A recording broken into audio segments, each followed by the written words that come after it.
What is up everyone, welcome back to the channel. I'm back again.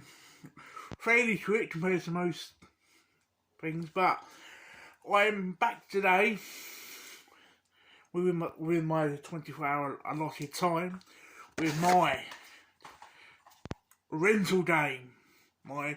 This is the review of my 24-hour game shop challenge that again Ginger Hippie Gaming 42 set up, and my game I chose was Machine Hunter.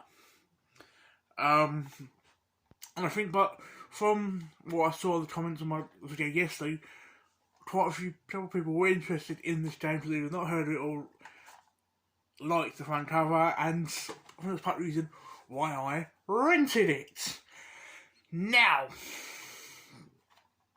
when I put this in, I was a bit worried because it was lagging, like I looked at the disc, it was the first time playing it, generally the first time playing it, I didn't know the disc was slightly stretched. I was like, ugh! But when it loaded, when it played, I was like, I didn't know what to expect, so I'm going back into that 90s mentality of, shit about games you don't know fuck all about sort of thing. But when I started playing it, it is a 3D top-down shooter. Like a multi-layered 3D top-down type shooter, and you shoot. It's very strange the way you shoot in this game because you have one stick to move around, and to use the X, square, circle, triangle button to let you use each one to sort of aim in different directions. So depending on where you're moving, you might say use square to sort of aim one way, circle to aim the opposite way, X to sort of shoot one way, and the shooting mechanics was very strange, I thought, personally. But the second you get used to the shooting mechanics of the game, it was actually a quite fun game. I'm not saying I'm not the biggest fan of top-down games. I've not played enough of them. I mean, prior to this, the only sort of top-down type game I played recently, in the last 10 years, was Hotline Miami. So I've not really played a whole deal. But this, I quite enjoyed. It was, you go around shooting at enemies, there's like caterpillar type things. You shoot them. There's two different types of robots. One looks like a four-legged spider type thing. One looks like saying that should be a fucking Robot Wars, shooting fucking. The one looks like a Robot Wars shoots like grenades. The four-legged spider thing was shooting the machine guns. But the thing I like about it is there's a point where you can sort of pretty much disable them when you shoot them, and the point where after you destroy them. But if you don't destroy them, but in a way disarm them, you can pretty much take over their bodies. And I thought that's quite a cool mechanic. I thought because you sort of do that, but also because you do that, you get more your health replenishes sort of thing. Which I quite liked. The only thing I didn't like about it was there's no map. There is a map, but it's like no on-screen little sort of map. You have to press a button to see where you are and things like that. And there weren't no sort of clear objectives of what you should do. But even though that's, I think, one of the few downsides of this, I think also goes in its favour. And what I mean by that is because if you know where you're going, you'll fly through. You fly through the game. Because you don't know where you're going, you explore the maps a lot more, which I think the maps aren't exactly big, but they're because you don't know where you're really going, they feel bigger than they actually are. There is a 2-player mode, but because split screen and competitive 2-player mode, but because I've played on my own, I can't give a fair review on them. Was if I had someone with me, it would have been different, but unfortunately I'm the only hardcore gamer in my house.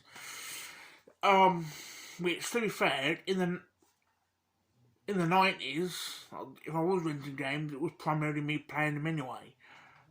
Only once did I ever do 2-player on a game with my brother, and that was GoldenEye. So everyone fucking did, to be fair. But, so in a way, it was like, for me, reliving the 90s. So, would I rent this again?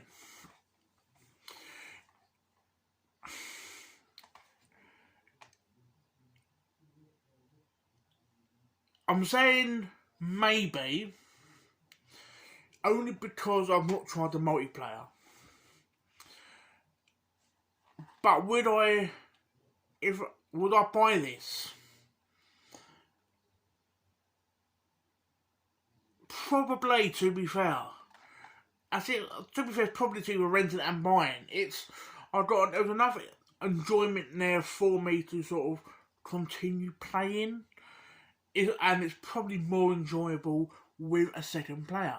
Because there was enough enjoyment on my own. And there was enough challenge there on my own. It was challenge enough where you can learn, but they weren't too easy where you're flying through. So would I rent this or buy this? Actually, think about it. Yeah, I would. For my taste in games, I personally would buy this. Would I recommend it to people? If you like these sort of top-down, I'll probably show you actually, these sort of top-down type shooting game mechanics, then yes. If you like that with 2 players, I can't say, but if it's anything like it is on your own, then I would recommend this. So, am I glad I played it? Yes. Because it's really the only PS1 game I've got that I've not really played. I haven't played, sorry. So in a way, I should be thanking Sai at Ginger Hippie Gaming for this challenge, because if not, I would never have played it. So yeah, that's my review on my 24-hour game challenge. I'd like to thank Sai for this. I just watched your review on your game, and to be fair, I think I like things like this in the community. I quite like. Obviously, if it's something I can respond to, I don't mind doing it. Obviously, I know people might not be able to respond to everything, but this one I'm quite glad I did. So thank you, Ginger Hippie Gaming, or Sai. So let me know what you think. If there's anything you'd like to know,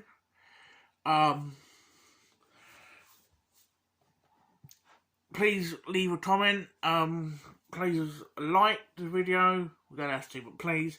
And please subscribe if you haven't. I've slowly gone up a few. And I appreciate every single one of you. Even if we don't communicate. I do appreciate all of you. So, again, thanks, Sai, and thank you guys for watching. Enjoy.